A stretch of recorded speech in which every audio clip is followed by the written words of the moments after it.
Hello and welcome to On the Cube Leadership Podcast. Well, what do you do when you get desperate? Well, as the saying goes, desperate times lead to desperate measures. But we all know leaders, we've all known leaders that just take desperate measures. Sometimes, usually, those desperate measures negatively affect the people they're leading. But you know what? We are guilty of that too. When we're leading, when we're in the throes of battle, when we're stressed and clients are cancelling and clients are calling up constantly needing something and staff are calling in sick or whatever's happening around our world, usually, sometimes as a leader, it requires us to get a little desperate. But what should we do when we get desperate? Well, today we're going to have a look at a number of different events that have happened across the last week or so in the news. A few different leaders taking desperate measures or approaching things desperately, and some may be good, some may be bad. But what can we learn from these leaders on how we can react in desperate times? Or maybe we can learn what not to do in desperate times. Yes, we are going to have a look from a leadership perspective when leaders get desperate. Now, someone who I would definitely not call desperate, that is my pastor and the businessman's pastor, Dr. Rod St. Hill. Dr. Rod, welcome once again. G'day, Craig, and as always, it's a great privilege to be with you. It is awesome to be able to talk about this. Now, Dr. Rod, have you ever gotten desperate as a leader? A couple of times I've been desperate, my word, yeah, but I hope I don't do some of the things that we're going to talk about today. Hopefully not. Well, let's just jump straight in to the first topic of a desperate leader. Now, I don't know if you have ever seen this story. Netflix did a special documentary about it. You're going back probably about a year or two ago, maybe a little bit longer, called Fyre Festival. Now, if you haven't heard about this, it was meant to be a music festival that was in the Bahamas. They rented out an island and sold heaps of tickets. All the influencers promoted it to be this big next thing. It cost a bunch of money, lost all the investors a lot of money. All the people who turned up, the festival wasn't even ready. The locals of the island were just used and abused, weren't paid for their time. They worked tirelessly to try to set it up. In the end, it ended up just being a bunch of emergency tents that were set up, no beds, toast and slice of cheese that was given for food, and it ended up being an absolute mess. And the organizer of it was Billy McFarlane. Now, he went to jail. He went to jail for fraud because he's a fraudster, and he did this. He did his stint in jail, but he's now out. And what do you do when you're desperate after scamming people from a failed music festival? Well, let me tell you what you do. You go back and do another festival and call it the exact same name and call it Fyre, not Fyre Festival, Fyre 2.0. And there's so much to talk about with this story. But Dr. Rod, I don't even know where to start with this, because it seems, here's the thing. Is it desperation? Is this a bad decision, or is this genius? It might be a little bit of both. It seems to me the reason why Fyre 1.0 was such a flop was that nobody involved in the organisation of that festival had any understanding of logistics. Mm-hmm. So there was no planning, there was no logistics, and the whole thing wound up as an absolute debacle. And as you've said, McFarlane went to jail for 4 years because he was found to have defrauded people. And it really looks as if he's doing the same thing again. And but people have bought tickets. We don't know how many. He says early release tickets sold out. This concert, by the way, doesn't happen until December 2024, as I understand it. So it's a fair way off. But I wouldn't be buying a ticket, that's for sure. No, I think that, like, okay, so the video that I just showed and reference is from Brett Cooper from the comment section with Brett Cooper. She did a nice little report on this. You can check the link out below. And it's just interesting that she said that, you know, most people are buying tickets. She's interested in buying tickets just to see the spectacle, not because they're expecting it to be good, but, you know, but I mean, look, part of me is like, okay, he's a leader of some sort, a failed leader, but he's a leader. And what he knows is events. Well, kind of. Well, what he knows is promotion. Like, he was really good at promoting the event. Let's just say that. Like, he's this big ideas person, you know, like all that. Like, he's good at that. So when you come out of jail, you've got a whole bunch of people that you owe money to. Do what you know best. Like, just do it, put on another one, and hopefully you've learned from your lesson. Is that, like, I'm kind of caught between, is this smart? Like, I'm coming back, I need to pay people back, I'm just going to do with what I know, ride the wave of all the you know, fame or infamousy that he got from this festival? Or is this just another scam? Should he stay away, or should he do what he knows best and just keep trying at it, try again? Well, look, it's hard to know from the information that's publicly available what his motivation really is. I do know of people in the past who have tried to redeem themselves by, you know, gaining back what they lost before. John Maynard Keynes, very well known by economists.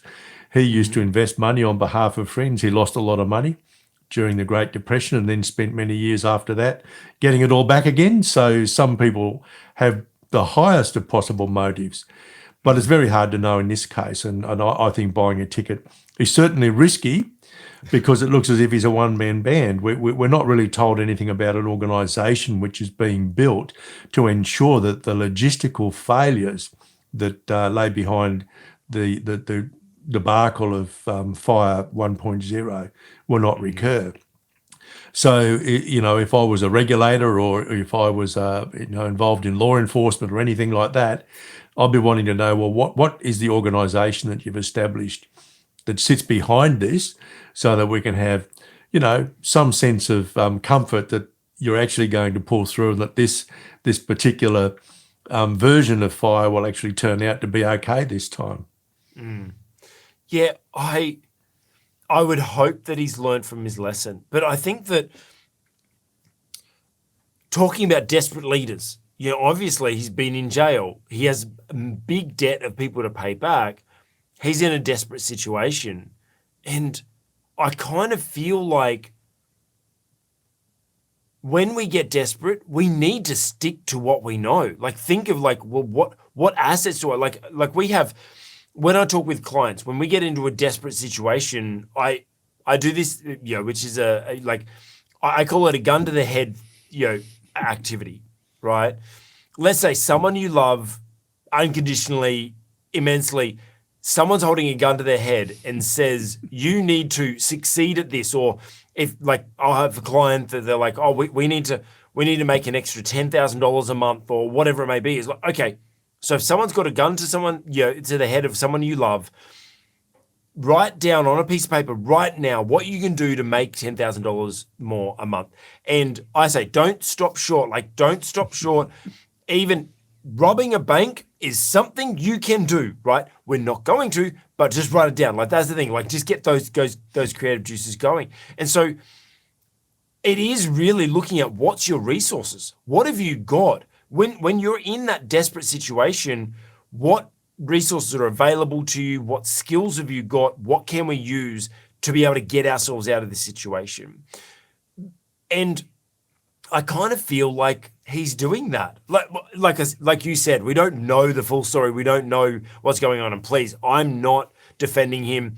He he messed up the whole island here in the Bahamas, and that's kind of hard. Like when I say here, like it's just up the road from me here, and I'm not excusing. I hope that he pays back everyone, especially pays back that island and all those locals. I really hope that.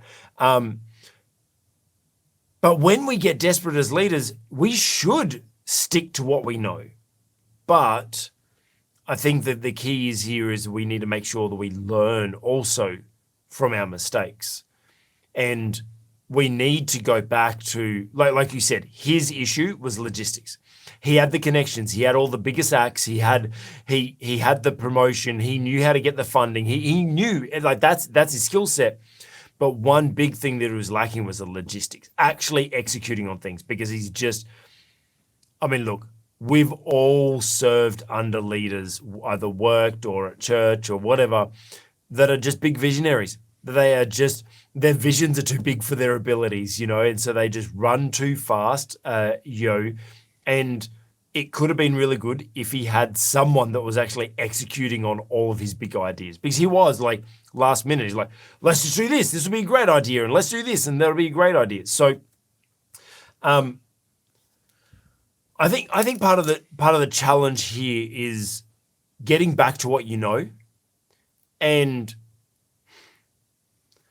here's a question though, Dr. Rod. What do we do? He scammed a lot of people, right? And I'm saying scammed because I don't know whether he intentionally did it, but he defrauded, like that. He definitely has been accused and convicted of fraud. People call him a scam. Like maybe he was just bad at what he did. Maybe he didn't set out to actually scam people. Maybe he did. But how do you come back from that? Like, how do you prove yourself? Because he's getting all this criticism for doing the exact same thing that he did. But how do you actually prove to people? How do you right a wrong? Well, first of all, I think you tell people that's what your motivation is. And so what I haven't really seen from him at this point, effectively, is, I'm sorry, my main motivation with Fyre 2 is to get back some of the money I lost on your behalf with Fyre 1.0, and I'll worry about profit down the track. So, and also some assurance that he's actually got some people in behind him. It's great to be a visionary, and good leaders always are leaders who can carry a vision and who can convince others of the vision. But if that's all you are, then you're really not a well-rounded leader at all. Yes. And I've seen leaders who are primarily about vision. They tend to be fairly charismatic in the sense that people find them attractive. They don't find it difficult to generate followers. And we see this through social media and so on. But if you are a leader like that, then one of your flaws is you probably aren't good at carrying things through. In other words, you're not good at the logistics and at the planning. So find someone who is, and they need to be your 2IC. Yeah. And so what I'd like to see from him, from Billy McFarland, is some evidence, one, that he's sorry for what happened the first time, two, that his primary focus is on righting that wrong, and three, that he is gathering around him others who are able to make up for the gaps in his own approach and personal gifting and all those kinds of things. Yeah, I 100% agree with you. I think that was a big thing that stood out to me. I'm like, all this promotion is just gone, this is awesome. And Brett Cooper actually comments on, like, he's sitting on a New York City rooftop, which is expensive, in a white robe, and living this luxury lifestyle, while there's all these people out there that he's lost money from. You do want to see a little bit of repentance. Well, not a little bit. You want to see repentance. I think that's one of, like, we teach forgiveness in our free leadership development program. Shameless plug, down in the link below. We talk about forgiveness. As a leader, we need to first of all forgive ourselves, forgive those people that in the past, and be able to forgive people, because as leaders, people are going to do things wrong by us. But I think when it comes to forgiveness, being able to forgive people is one thing, But doing business with people again is another. And we've spoken about some personal challenges that I've had about some things like, yeah, but I'm not seeing any repentance. That's what's holding me back. I'm like, I can forgive, but to move forward with this person, I've got to see repentance. Like we have to, like, if we are to, it's that whole argument, like the Christians always talk about is, well, Jesus forgave and everything like that. It's like, yeah, you got to forgive, but it doesn't mean you stay in an abusive relationship. It doesn't mean you stay with someone who keeps stealing money from you and just keep forgiving them, Billy McFarlane lost us money. I'm just going to forgive him and give him another chance, because eventually we become an enabler rather than being able to protect ourselves. We can forgive someone from afar, right? And so I kind of feel like that is one thing that I think is missing from this situation is a repentance. Where's the acknowledgement of like, hey guys, Fyre 1.0 was a mess and I messed up. The closest thing I get to that is he's like, well, I spent 7 months in solitary and this is what I wrote. It's like, hang on a second, you didn't consider no mention of the island that he just left in a mess. No mention of the people in the island that he didn't pay. I just find that it seems like he's a hype man, like it's all about driving forward. It's all about the big vision. It's all about, all that sort of stuff. But they do forget that there's people that they are affecting along the way. And so, look, I think the one thing we can learn from the Fyre Festival or from Billy McFarlane trying to bring it back, being desperate to make back money, trying to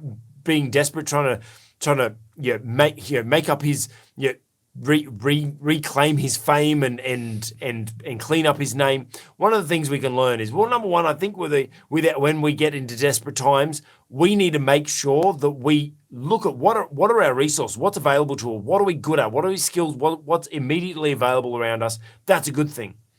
But if we're coming back from a mistake, it's important that we as leaders show repentance. Not just show repentance, well, repentance means turning away, like I'm not going to do that action again, but also showing a clear strategy of how we're going to avoid making that same mistake again in the future. But keeping our eyes out for Fyre Festival 2.0, and let's see what a spectacle it will be this time. Let's hope he's learned his lesson. Let's hope he can repay all the people who lost money, and most importantly, go back and correct his wrongs on the island and all the people that missed out there. So going from one desperate, famous person to 5 desperate, famous people. I don't know whether you've seen this, but, we know that there's a Hollywood writers' strike and actors' strike at the moment. And so because of that, all of the late shows aren't running because they don't have any writers, because they're not funny without having a team of 30 people write jokes for them, and still not all that funny. But they've all band together. So we got there's 5 late night hosts: Jimmy Kimmel, Jimmy Fallon, Stephen Colbert, John Oliver, and Seth Meyers. I did have to read those out because I don't actually really know most of the names, not off by heart anyway.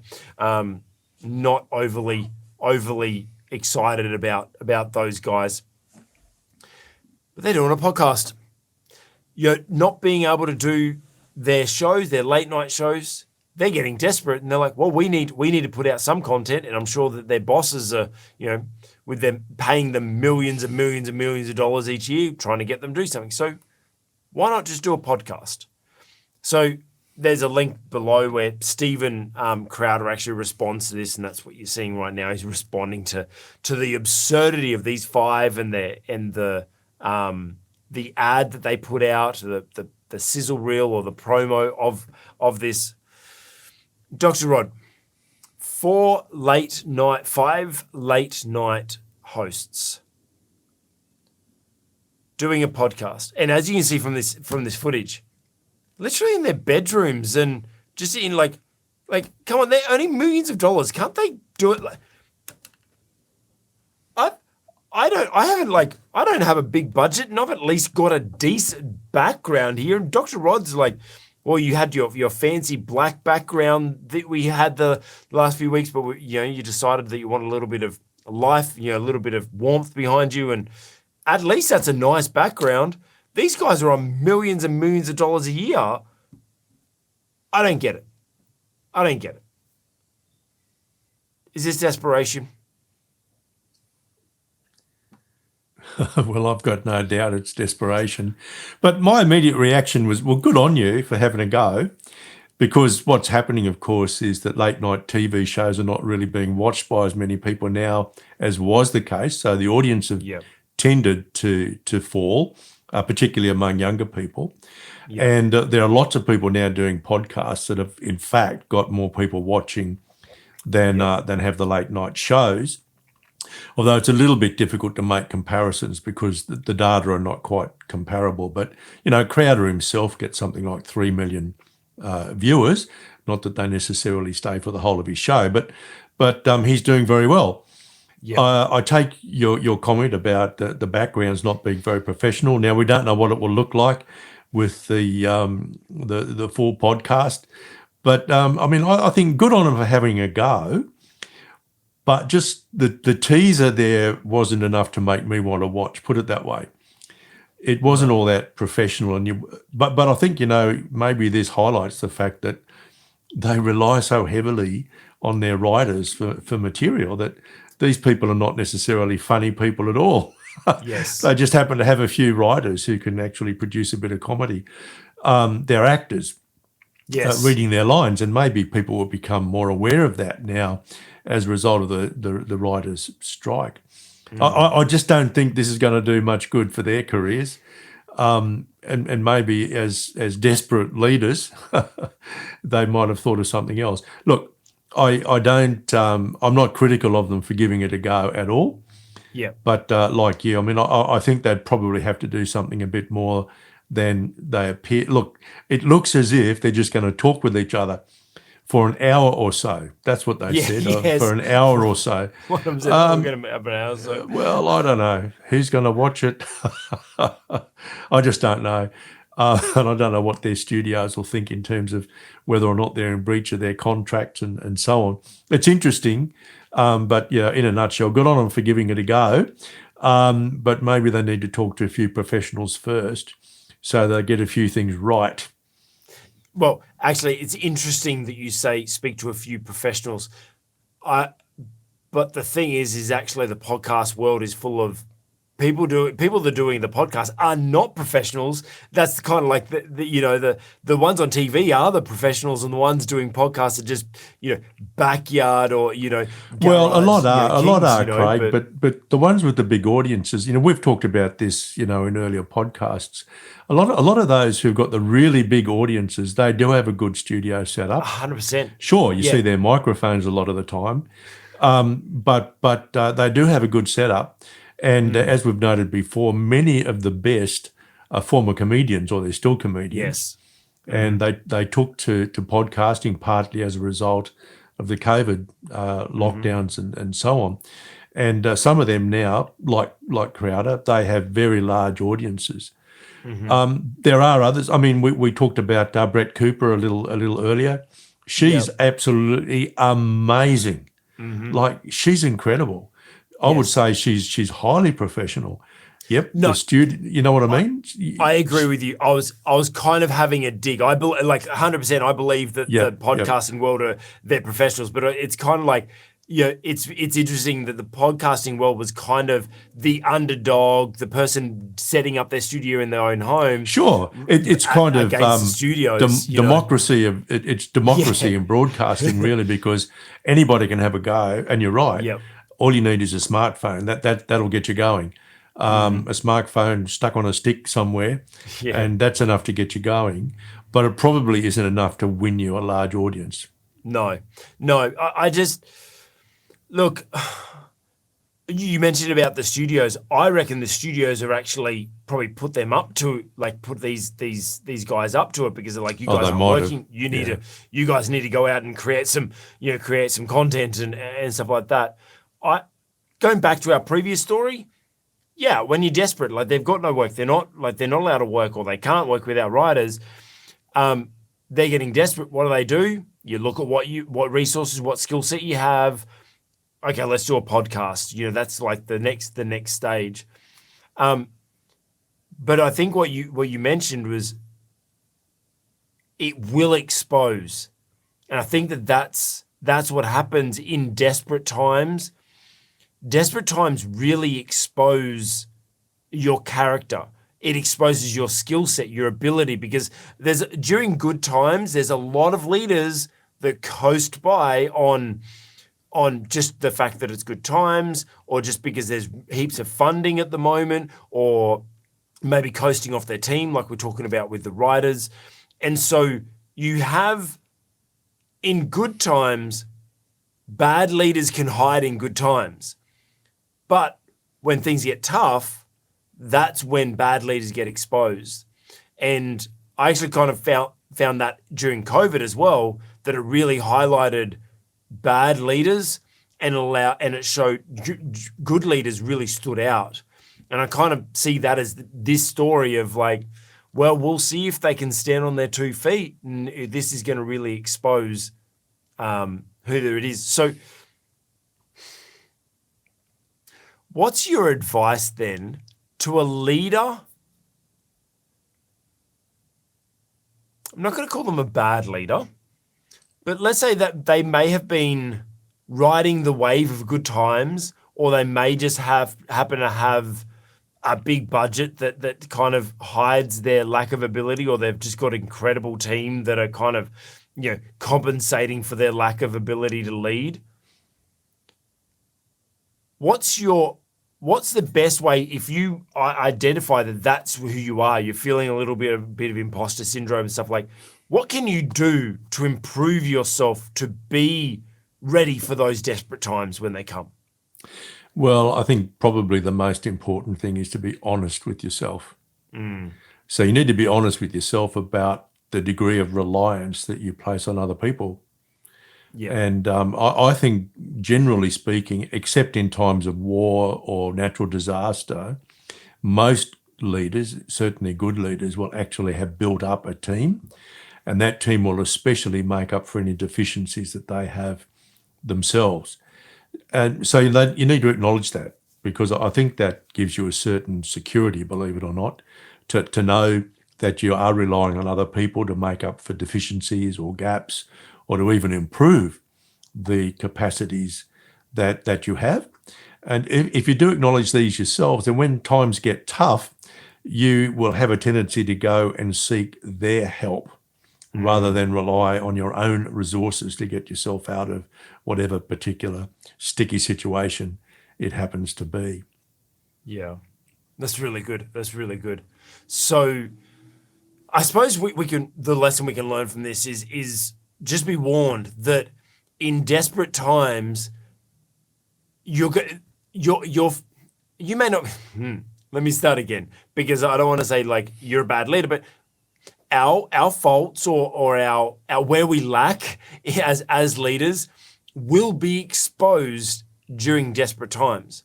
So let's make sure, like as Dr. Rod said, let's be honest with ourselves. Let's make sure that we're working on those things before we reach desperate times. So when we do reach desperate times, then we won't be exposed, or our failures won't be exposed because we've already compensated for them before. So hey, hopefully these guys will do well. Hopefully this will be able to cover for them. Maybe it'll branch out and move away from this late night television that's kind of falling apart at the moment, but maybe it's going to expose these guys for who they are as actors, not as comedians. Exposing people is kind of the theme of our next story, and there is someone that is a leader, and I would argue an incredible leader. Obviously, I don't know what his direct leadership is like, and I don't know what it's like to work with him or for him or anything like that. But seeing the influence, the positive influence he's having on the world is really good. Jordan B. Peterson. He's exposed. He's trying to be exposed right now, being taken to court. So Jordan B. Peterson, if you have not heard of him, once again, link for the full podcast that he responds to this thing below. Go and check him out. He's talking with his daughter Michaela, and they're discussing the court's decision to penalise him. So what's happened is Jordan B. Peterson is a clinical psychologist that has become quite vocal and standing up for really championing young men to rise up to be men, but also spoken against a lot of the negativities and bad things that are happening in government. He's a Canadian. He spoke out against the Prime Minister, Justin Trudeau. He spoke against this transgender movement and what they're trying to do to young kids, and he's been quite vocal about that. And he's risen to stardom in recent years, and now probably one of the most influential voices, I would say, of our era. But some people have been trying to pull him down because of his positive influence, and the college where he is, the psychology college where he is registered, where he's registered as a clinical psychologist, have been threatening to remove his license to practice because of, well, his anti-woke agenda. And they've gone through this whole debacle, and they've recently ruled that to be able to have his license reinstated, he needs to go through social media training or retraining, but which is ridiculous because, like he says in his comments that they say you have to be trained by a social media expert, and he says, what's a social media expert? Like, there's no such thing as a social media expert, right?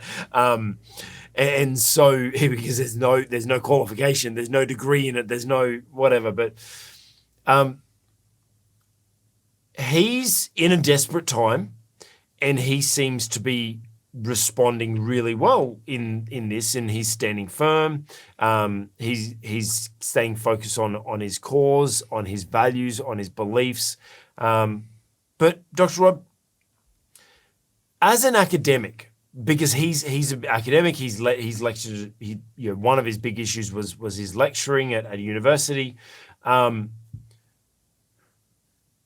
would you take it if someone was revoking your right to do what you do? Look, I hope I'd have the courage to act as he is acting, because he's really standing up against something which is really quite wrong, which is constraining a person's right to free speech. I think that's fundamentally what the issue is. He first came to prominence when he was quite vocal in his opposition to using pronouns, right? Yeah. When all this stuff broke out about using the correct pronouns for people, I mean, his view was you're a he or a she, and occasionally has referred to people as a thing. I think that might have been tongue-in-cheek. And look, a lot of people would be on his side, but ever since then, of course, he's been hounded. He ended up leaving his university position, and now his professional standing as a clinical psychologist has come under threat. And in order to redeem himself, he's supposed to have this retraining through a so-called social media expert. I mean, he claims that that's not a professional role, and that someone who's not a professional shouldn't be trying to retrain him. And I kind of agree with that. Yeah. He has become outspoken. He's conservative. He's a polymath. This man has knowledge about so many different areas Yes. of human endeavour. He's quite an amazing person. He's a bit too angry, perhaps. Yeah. And if you watch He's the whole quite of, aggressive, isn't he? if you watch the whole of that YouTube video, he's a bit angry. Perhaps more angry there than he is in a number of other YouTube videos that you can also watch that are addressing the same issue. But essentially what he's done, he's come down on the other side of woke and said, no, I will not accept the whole sort of woke agenda. Now, I'm with him on that. I don't think we should have to accept the woke agenda when fundamentally we're talking about ideas, we're talking about worldviews, and it's actually okay to hold to different ideas. They should not be received as some kind of an insult or hurtful or any other sort of negative connotations. We're talking fundamentally here about ideas. Now, he, of course, took the professional association to a higher court, and the higher court actually sided with his professional body, and not only that, ordered him to pay costs of some $25,000. So he's up for that, plus whatever it cost him for his own legal team, which I imagine was that, plus a whole lot more. Oh, yeah. So he's someone who's really prepared to put his money where his mouth is. There's no doubt about that. But one of the things that I found interesting and even worrying about it was the opening statement in terms of the summary of the judgment, which I just got it before me. Now I actually printed it out earlier today. This is what it says. When individuals join a regulated profession, they do not lose their charter right to freedom of expression. At the same time, however, they take on obligations that must abide by the rules of their regulatory body that may limit their freedom of expression. In other words, you have a right of freedom of expression, but actually you don't. You know what I mean? I just think that's ridiculous language to use, but it's deliberate, of course. In a professional body. It's deliberate. In an academically intelligent, supposedly professional body, that's in one sentence, they contradict themselves. I don't know whether it is in a way a contradiction, but it's really overturning the idea of a kind of hierarchy in the sense that the right conferred upon somebody in the charter should take hierarchy or should take precedence over whatever a professional body says or whatever like a lower level of authority says. In other words, the charter should be preeminent. And look, this is a principle in policy. Yep. If I write a policy for an organisation, hierarchically that's inferior to government legislation, for example. So if I write a policy that is in some way contradictory to a government regulation or to legislation, then it'll be the legislation or the government regulation that takes precedence. So here they're actually saying, well, in some circumstances, the charter does not take precedence. That bothers me a lot. That really does bother me a lot. And Peterson wasn't making comments about his profession. So I suppose you could argue that his comments were bringing some kind of disrepute upon the profession, but I don't think there's any evidence of that. No. It's like beauty is in the eye of the beholder, really. Mm-hmm. So I think he's been done wrong. He's going to take this as high as the Supreme Court, and he seems to be able to do that. Most ordinary Canadians would never be able to do that, in the same way that most ordinary Australians, would never be able to take a challenge to our High Court, which is the highest court in the land. It's just too expensive. Yeah. So most people can't access the justice system because it's just too expensive for them to do so. So look, he's just on the wrong side of the line of thinking which has been adopted by a lot of people in influential power positions rather than influence. I don't think they've got a lot of influence, but they do have positional power, which they wield, I think, to the detriment of our society on the whole.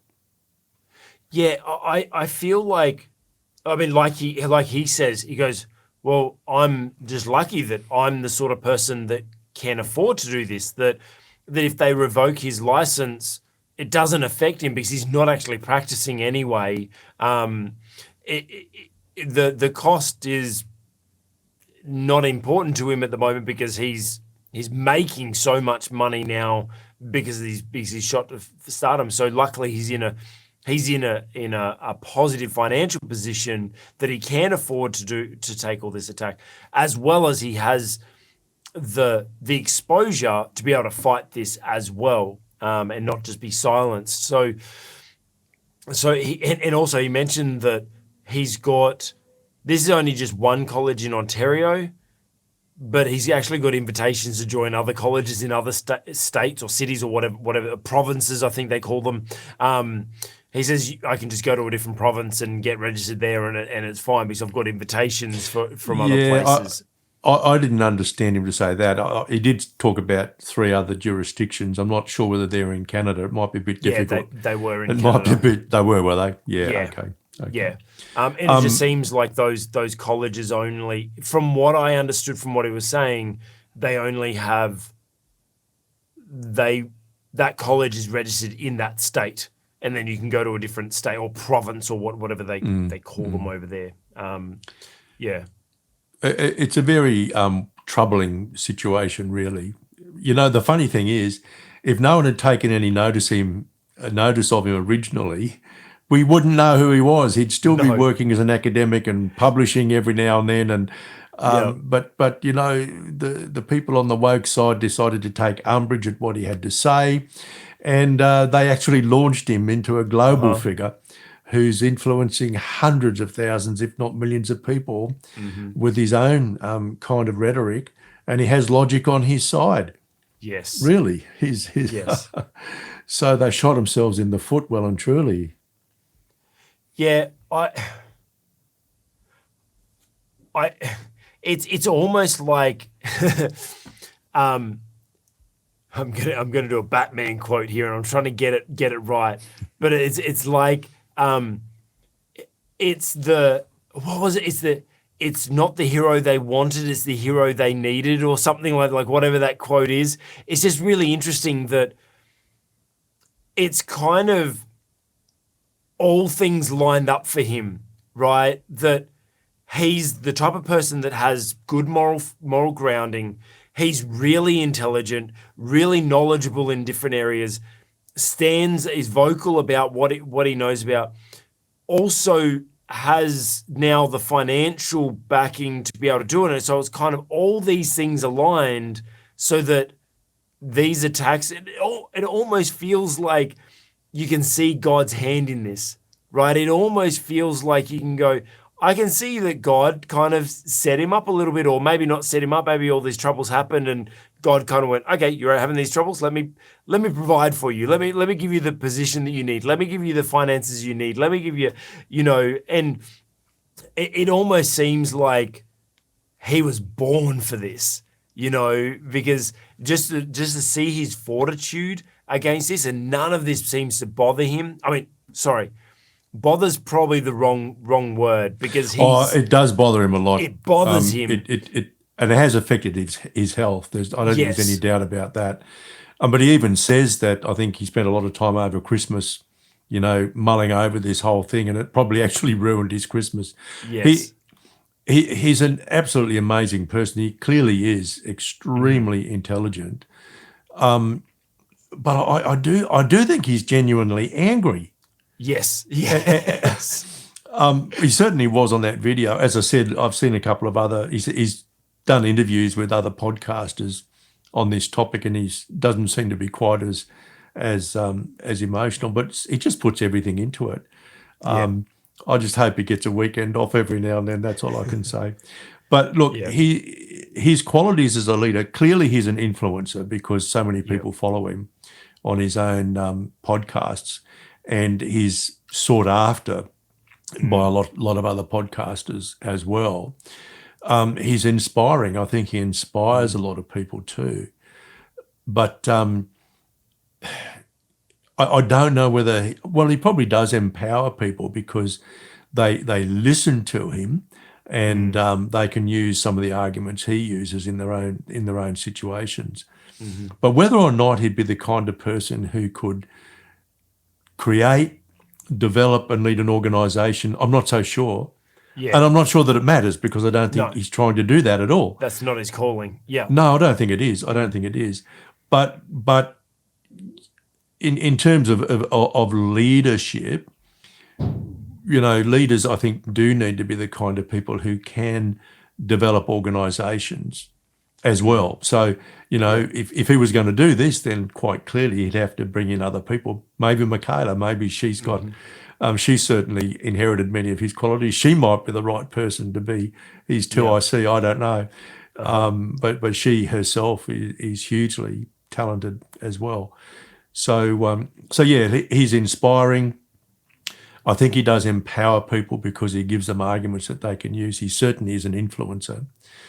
But whether or not he'd be the kind of person who could actually develop an organisation, I don't know. But he's not trying to do so. So I'm sure he knows his limits, and he's got a fairly good idea of what his calling in life is.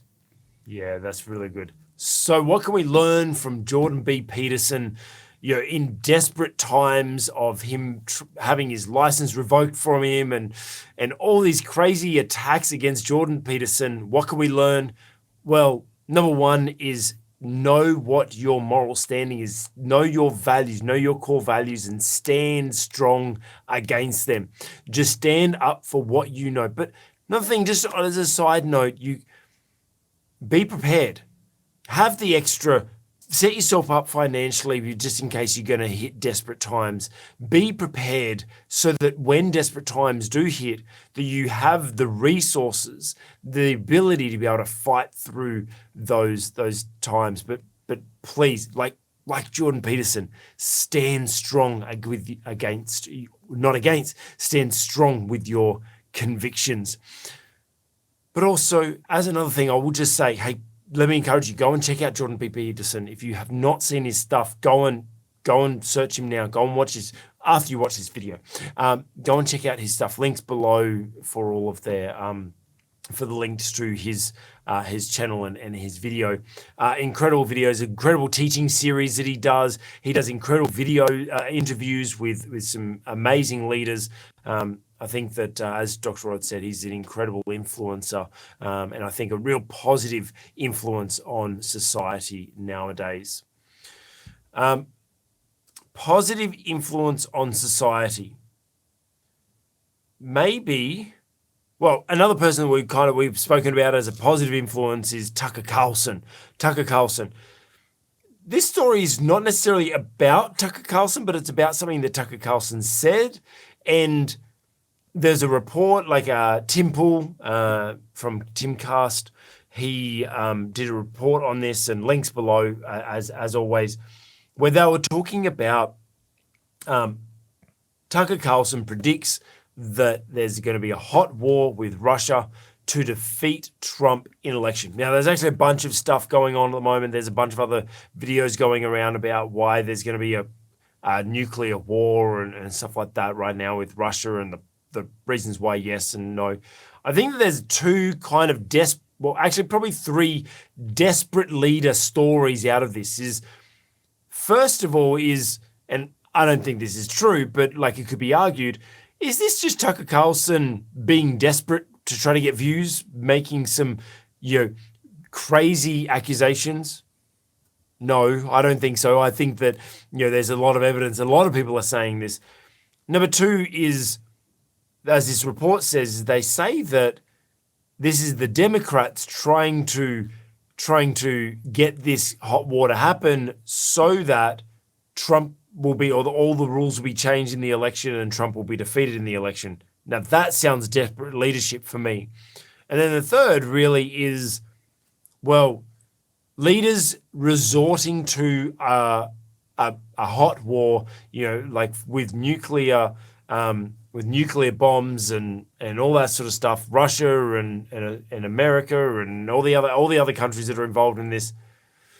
That sounds desperate to me. Dr. Rod, this all seems pretty doom and gloom. What should we learn from this? Wow. Well, America is in a lot of trouble. There's just no doubt about that in terms of its politics. Democracy has been absolutely trashed in the United States. And I say that as someone who doesn't live there, of course, but But your it's really, family that live there, so you can say. I do have family who live there, and I really trust that they won't be touched by a lot of this stuff that's going on. But look, I agree with you. I think Tucker Carlson is sincere in what he said. It is well known, and he's been quite open about this. He disagrees with American support for Ukraine. So he's actually been against the war in the first place. He doesn't believe that the United States should be pumping billions and billions of dollars into the war in the first place. So I found it interesting that he made this comment, and I do think he's quite sincere about it. And he's certainly got circumstantial evidence from what's been going on the Democratic side of federal politics to substantiate what he is saying. In all likelihood, the reason why Donald Trump has been indicted in those 4 different jurisdictions is because the Democrats actually believed that this would prompt the Democratic Party to make him their nominee for president, but they also believe that there is no way that the general population would actually vote him in. However, things have turned out to be a little bit different if the polls are to be believed. He's been able to raise a lot of money on the back of the indictment, millions and millions of dollars. Every time there's a new announcement, his funding goes up. That's right. The last time he was indicted, he raised something like $7.2 million. It's certainly consolidated his position as the likely nominee, but recent polls are showing that he's likely actually to defeat Joe Biden. Now, I think that has made the Democratic Party very, very desperate. And I think also another cause of their desperation, and perhaps one of the reasons behind the changing attitudes on the part of the ordinary voter, is that it is as plain as the nose on your face that his indictments are politically driven. Absolutely. Now, in a recent interview, Donald Trump said he would send people to jail. Now, I would have rather hoped he would have said, I'm going to stop this nonsense. We haven't used the law as a weapon of war politically in the past, and I'm going to stop it. It has to stop here. And for the good of America, it should stop here. But the idea that somebody might now decide, well, okay, we actually need a war somewhere. That there's been talk, of course, about bringing back in COVID restrictions, and now, Tucker Carlson has raised the issue of what he calls a hot war. I think there is some credibility in it. I hope it doesn't happen. I think the American people would be dead against it. It would be you said there's some credibility. In the fact that there's going to be a hot war, or credibility in the fact that it's the Democrats doing it? Yeah, absolutely. Wow. Absolutely, I think there is. Because they're desperate to keep the Bidens out of jail. That's what it amounts to. Yeah. And honestly, there is now so much evidence mounting against the Biden family. Yeah. On it, really. They've got much more evidence against them than Donald Trump ever had. Donald Trump's biggest crime really was that he lacked wisdom. And I stand by that comment. I've made it on this podcast before. I think he lacks wisdom. But I've also said on this podcast before, and I stand by that comment, he has unfinished business, and he needs to have the opportunity to finish that business. He needs another term in which to do that. And by that business, I mean to finish all the good things he started while in office. So, despite his lack of wisdom, I think he did a lot of really good things for America. He did a lot of really good things internationally. And I do think he has unfinished business and should have the opportunity to do so. I do think the Democrats are becoming desperate. They can't replace Joe Biden with the vice president because she's even less popular than he is. And there's no evidence that she's committed any crime. She's just not up to the job, pure and simple. She's not competent for a job like that. I would hope that there won't be a hot war. If I was a betting person, I would actually say no, because I think it would become patently obvious to those in decision-making positions within the Democratic Party that the American people simply would not stand for it. There just isn't the heart in America. They've lost confidence in their political system. I think they're rapidly losing confidence in the Democrats. I just don't think they would support a hot war. They just wouldn't do it. It would be extremely risky because allied with Russia, you would have China and Iran in particular. I think it's also significant that Saudi Arabia and the United Arab Emirates have been invited to join the BRICS initiative on their currency.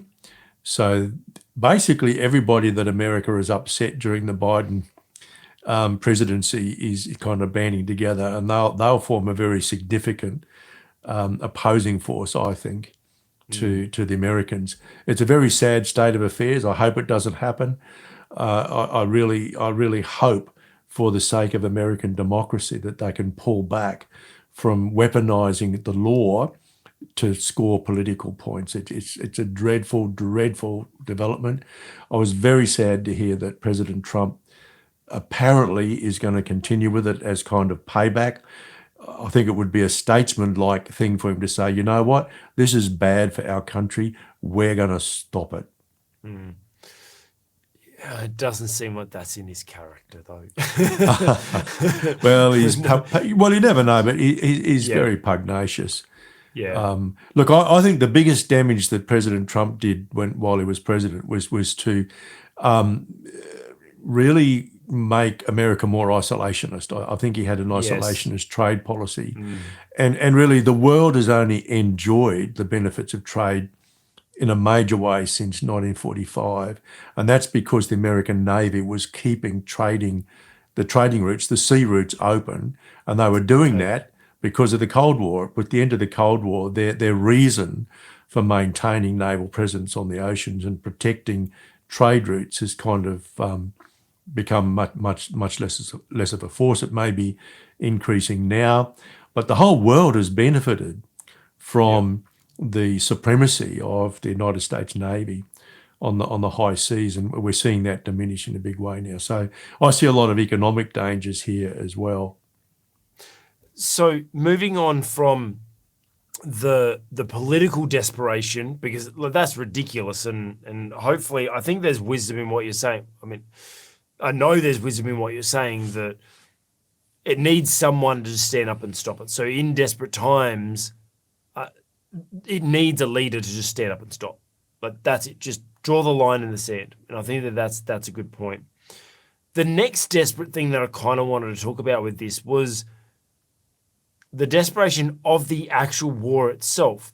And there was another video that I was actually watching. I didn't put the link in here, Yash. Remind me to put remind me to put the link below for the rebroadcast. There was another article that Tim Pool also responded to, which he actually spoke about the actual Cold War itself, and sorry, not Cold War, the hot war that's going to be happening, and the different ways in which it could possibly be started. You know, like there could be a fake attack, and then there's retaliation, all this other stuff. It does seem like there's just a lot of desperation at that war level, right? But one thing he mentioned is, he said the biggest threat of the nuclear weapons is actually just the threat. Actually using them has no significant, impact. Like it's not like you're going to take out major infrastructure that's going to damage a nation or whatever. And he went out, link it below. Like it was a great response. But what he was saying is, because it was in response, apparently there's someone on Russian TV that went on and just said, like, we're gonna make we're gonna shoot nuclear weapons at America. We're not going to have this battle in Europe. We're going to take this to US soil.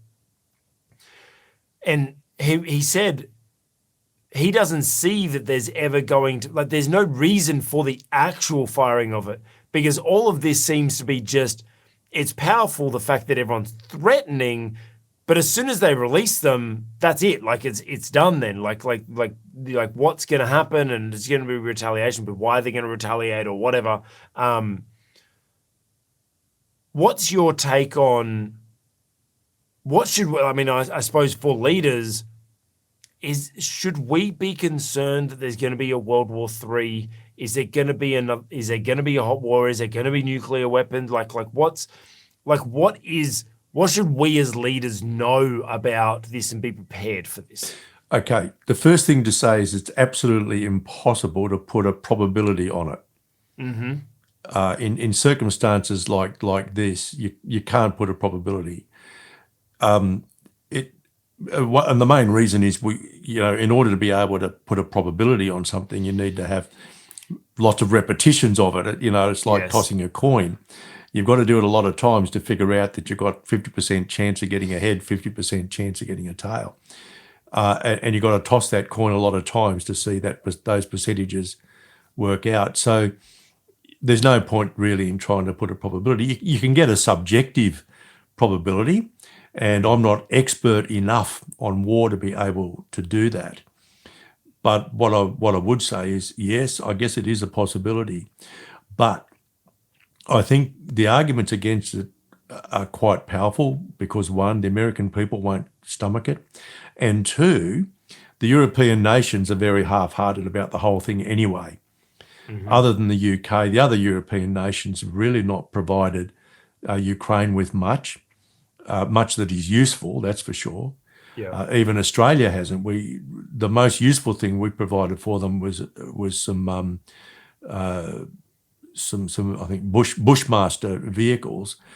Our most recent gift is you might as well be gifting to a thrift shop or an op shop. It's basically garbage that the Australian Army doesn't want to use anymore or can't use. It was our leftovers, was it? Absolutely. We've got a fairly prominent foreign affairs writer by the name of Greg Sheridan here in Australia, who's been quite scathing about the Australian government's efforts. So there's a lot of tokenism going on here. Most countries don't have a lot of heart for the war. I'd be shocked if it was America that started a hot war, because I just don't think they're not going to find support within the NATO countries, and they won't find support within their own population. Even if, apparently there's some ruling within, I think it's the NATO or UN or something like that, that if Russia fires a nuclear weapon, that means that all of the nations that is part of the NATO agreement. They are obliged to under the NATO treaty. It wouldn't surprise me if some drag their feet, put it that way. Yeah. Because they're in Europe. They don't want a hot war on their doorstep. No. I really don't think they do. So, look, if I had to make predictions, I would say the Democratic Party will cut the Bidens loose before they start a war. But who knows? Because as I said, you can't put a statistical probability on this. It can only be some sort of subjective feeling. And frankly, I'm not expert enough. I don't know enough. But if someone asked me, I'd have to say there is a possibility. But I think at the end of the day, there just wouldn't be the support for it either within those European countries or within the American population. But Tucker Carlson obviously has a different view, and he's welcome to it. And you raised the issue, I think, earlier as to whether or not he was contriving all this just to drive his numbers up. I don't think he has to. No. I just don't think he has to. I agree. I do think he's an honourable person anyway. Based on, I've watched him off and on for a long period of time now. I think he's an honourable person. I don't know him personally, but I'm allowed to have an opinion, aren't I? And that's my opinion. Yeah, he seems. You're right. I agree. I threw that out there as a random, but he doesn't seem to be someone that does clickbait, I suppose. No, he doesn't need to, so. does he? You know, he just doesn't need to. I mean, Yeah. look at how many people watched him on his very first podcast on the then Twitter, now X. He doesn't really need to. He's got a big following, which he's built up over quite a long period of time.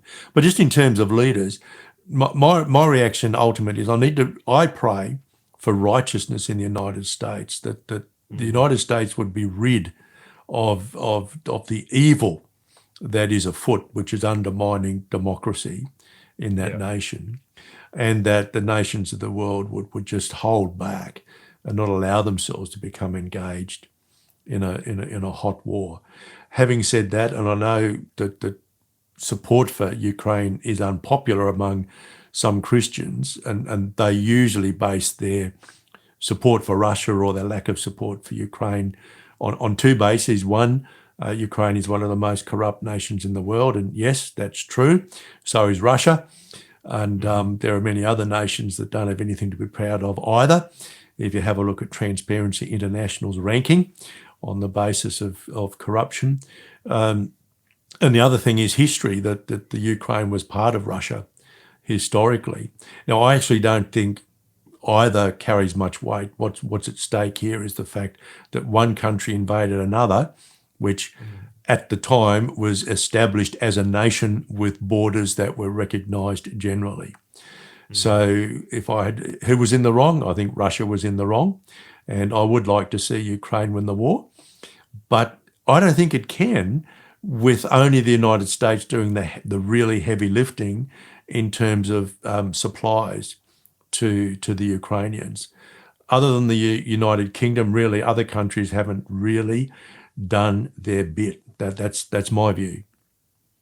But as a Christian leader, I think the most important thing I can do is pray and be prepared to share my view. I've got people in my own church who do not agree that the Ukraine has actually been hardly done by, and their view is that Russia had every right to invade, based primarily on the corruption argument, but more importantly on the history argument. Yeah. We've got to disagree. We've got to have the courage to disagree and to put our point forward as leaders. We just can't shrink back. Yeah. But honestly, the most important thing we can do is to pray for peace in that situation. Yeah. You know, pray for justice. Yeah, I'll be honest, I don't have a view on it because there are so many sides to it. Like initially I kind of disagree. I felt that Russia did the wrong thing. Trying to still like whatever, like so much detail, like getting that. But it's right, Craig. You've got every right to hold that position, absolutely. And I would defend your right to it. I don't happen to agree with you, but you have the right to hold that opinion. And as long as you can present to me something, like a coherent argument, I'm happy for us to have our differences. And that's how we should live. Yeah. But the world doesn't seem to want to live that way anymore. No. But like I said, actually, I don't have a view because I don't understand it. Like I'll be honest, I've kind of ignored it. I'm not big, like I'm not interested in it, but I'm like, oh yeah, I can see that. So I can see both sides, but like you said, ultimately I just want peace there. Like, yeah, like let's just all stop this and let's stop this silliness and go have lunch, but look, desperate times, desperate measures, and the thing is with this story, there's so much desperation politically, desperation as far as like militarily. I don't even know if that's a word, but with the war, there's I kind of feel like it's at a point where,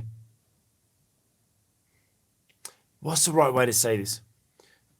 Where everyone's drawn their gun and everyone's threatening, and now it's like, someone's got to pull a trigger now. It's that's kind of like, although there's lots of triggers being pulled and there's lots of there is stuff going on, but it kind of feels like that. It's like everyone's. It feels like when two drunk guys bump into each other in a bar and they're both like, "Gonna take me on? What are you gonna do? Step out of my way. Come on, I'll take you on." But neither of them really fight. They may push each other a little bit, but they're like, just threatening and me. By many years as a bouncer in a nightclub, I've seen many of those, and it just. But where do you stop? Like that's the thing. Like you've drawn your gun, so to speak, and it's now. It just seems like everyone's kind of like, now what do we do? Well, it's we've got to think about. There's about, I think, pretty close to 200,000 people dead in this war. Yeah, and they're not all soldiers. No, a lot of civilians. So, we need to try and do what we can to bring about some peace there, because we're talking here about 200,000 people dead. That should weigh very heavily on people who want to use this war for political purposes. Yeah, it just doesn't though. It's just they're so caught up in their political, gain that they're trying to achieve. Well, there's something wrong when politics becomes the main thing, and that's all about power. And there's something about human beings. When we're not solidly a follower of Jesus Christ, we tend to want to find identity in power. And that undoes a lot of people ultimately, but it damages a lot of people in the meantime. And I think we're seeing that in American politics. We're seeing that in the war in Ukraine. And I think, it might sound very naive, but I think the world desperately needs to get back to Jesus. We need Jesus followers, people who are prepared to say, look, my identity is not determined by the power that I have through a political process or through some business process. My identity comes because I am a follower of Jesus, and my oneness with him and my oneness with other Christians, that's from which that's where I derive my identity. It's a kind of a sickness, if you like, a sin to derive your identity from power, fame, money, any of these things, because it will always take you down the route of preventing someone to flourish, right? Yes. And we should be all about human flourishing. Everyone flourishes. Everyone. Like shalom. Absolutely. That's that word it. of like. Absolutely. Shalom is everyone Absolutely. flourishing. Everyone flourishing in all areas. Interesting. You talk about Jesus, and that everyone needs Jesus. Well, let's look at how Jesus responds in a desperate situation. We're going to go to the scriptures and look at our leadership lessons from Luke, and on our theme today of how leaders respond or react in desperate times, or why they act why so desperate. We're going to go to Luke 22, verse 47. Joshua, did you want to read? You actually brought this one up. Do you want to read this one today, or do you want to just talk about it? I can read it. Perfect. I've got it Let's here go on my for it. trusty little iPad. And while he was still speaking with his disciples who, remember, had just fallen asleep while he was off praying. Behold, a multitude, and he who was called Judas, one of the 12, went before them and drew near to Jesus to kiss him. But Jesus said to him, Judas, are you betraying the Son of Man with a kiss? When those around him saw what was going to happen, they said to him, Lord, shall we strike with the sword? And one of them struck the servant of the high priest and cut off his right ear. But Jesus answered and said, permit even this. And he touched his ear and healed him. Then Jesus said to the chief priests, captains of the temple, and the elders who had come to him, have you come out as against a robber with swords and clubs? When I was only with you daily in the temple, you did not try to seize me. But this is your hour and the power of darkness. And There's reason a lot why of desperation going on there, is, Dr. Rod. and the reason I suggested it to you was really prompted by our last segment, and also by the segment on Jordan Peterson, because he might be desperate, but I also think his professional college was desperate. They're desperate to Yes. shut him down because he's undermining their kind of woke theories. And, that threatens their own power. And certainly Jesus threatened the power of the religious elite in his time. And they were plotting against him. In fact, they started plotting against him from his first public appearance, or if you like, his first public ministry. When he stood up in the synagogue and read from the scriptures, there were people then who started to plot against him. You see, back then, the religious leaders had enormous economic wealth because they used their positional power as religious leaders to exploit the people. The average sort of ordinary day Jew was hugely exploited by the religious leaders, and Jesus spoke out against this. And this was the beginning, of course, of what we now celebrate each year as the Easter period, when he was arrested. What they were trying to do, they were trying to catch him out, because they thought, well, okay, if we can accuse him or charge him with blasphemy, that is something which is punishable by death under the law. So they wanted to get rid of him because Jesus had too much influence. They were desperate to get rid of him. They cooked up a plot against him because he hadn't blasphemed God of all. How could he? He was the Son of God, but of course they didn't accept that anyway. But they were desperate, so off they go to arrest him. But Jesus doesn't fight back because Jesus knows what his destiny is, knows what his purpose is on earth. And he knows, despite the fact that he's just prayed, Father, if you possibly can, take this cup from me, but yet not my will, but yours be done. That was a prayer of consecration. Jesus was saying, well, if I must, then I must and I will. And so despite the fact that one with him went to defend him, what did Jesus do? He healed the person whose ear had been cut off. But, sometimes there can be such strong forces arraigned against us, desperate forces to shut us down, to shut us up, merely because we speak the truth. And I think this is the case that Jordan Peterson finds himself in. I do believe he is speaking truth. And people are trying to close him down. Okay, they're not trying to nail him to a cross, perhaps metaphorically, not physically.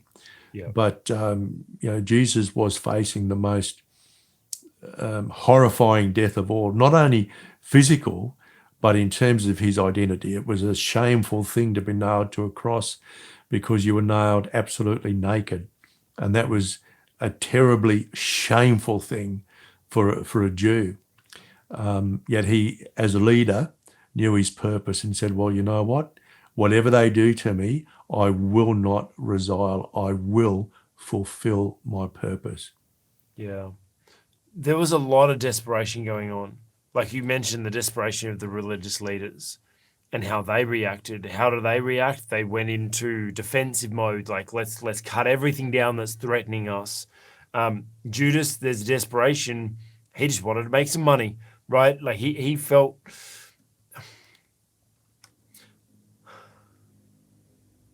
I don't know whether to get into this. Was Judas prompted by the Holy Spirit to do it? Because obviously it was a destiny. Like, how did it had to happen? So was it that God prompted Judas to do that, or was it what do you think it was that caused Judas to do that? Well, my reading of the Bible suggests that it was Satan who put the idea in his head, but obviously Judas had to be open to that. I don't really believe that God created Judas with a destiny to betray Jesus. It was a choice he made at the prompting of Satan. Would Jesus have died on the cross anyway? Yes, I think he would have, but it Yeah. might have been through different hands. Yeah. So, and the reason why Jesus went to the cross was that he knew what his purpose was. Yeah. He was here as saviour of the whole of humankind, and this was the way in which it had to happen. I don't know. Lots of theologians might have different ideas on that, and certainly there is a strand in theology that would say that Judas was actually predestined by this great plan of God to do as he did. I don't accept that. I think Judas made some choices that led him at the end of the day to betray Jesus in the way that he did. But Jesus was going to the cross. And remember, Jesus was God. Mm-hmm. Jesus wasn't, as it were, totally disembodied from the Godhead. Jesus is part of the Godhead, as the as the early church fathers said.